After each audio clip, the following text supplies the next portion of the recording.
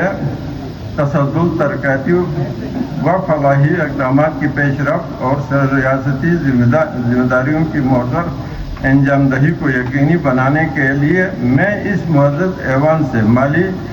سال 2026-27 کی پہلی سرمائی کے لیے 20 ارب 47 کروڑ 83 لاکھ روپے کے عبوری بجٹ اور مالی سال 2025-26 کے 146 ارب 30 کروڑ 31 لاکھ 76 ہزار روپے کے نظر ثانی شدہ تخمینجات کی توثیق و منظوری کی سفارش کرتا ہوں۔ دعا ہے کہ اللہ تعالی ہمیں عوام کی خدمت، دیانتداری، مالی نظم و ضبط اور بہترین حکمرانی کی توفیق عطا فرمائے اور گلگت بلتستان کو ترقی، خوشحالی، امن کا گہوارہ بنائے۔ اللہ تعالی ہم سب کا حامی و ناصر ہو۔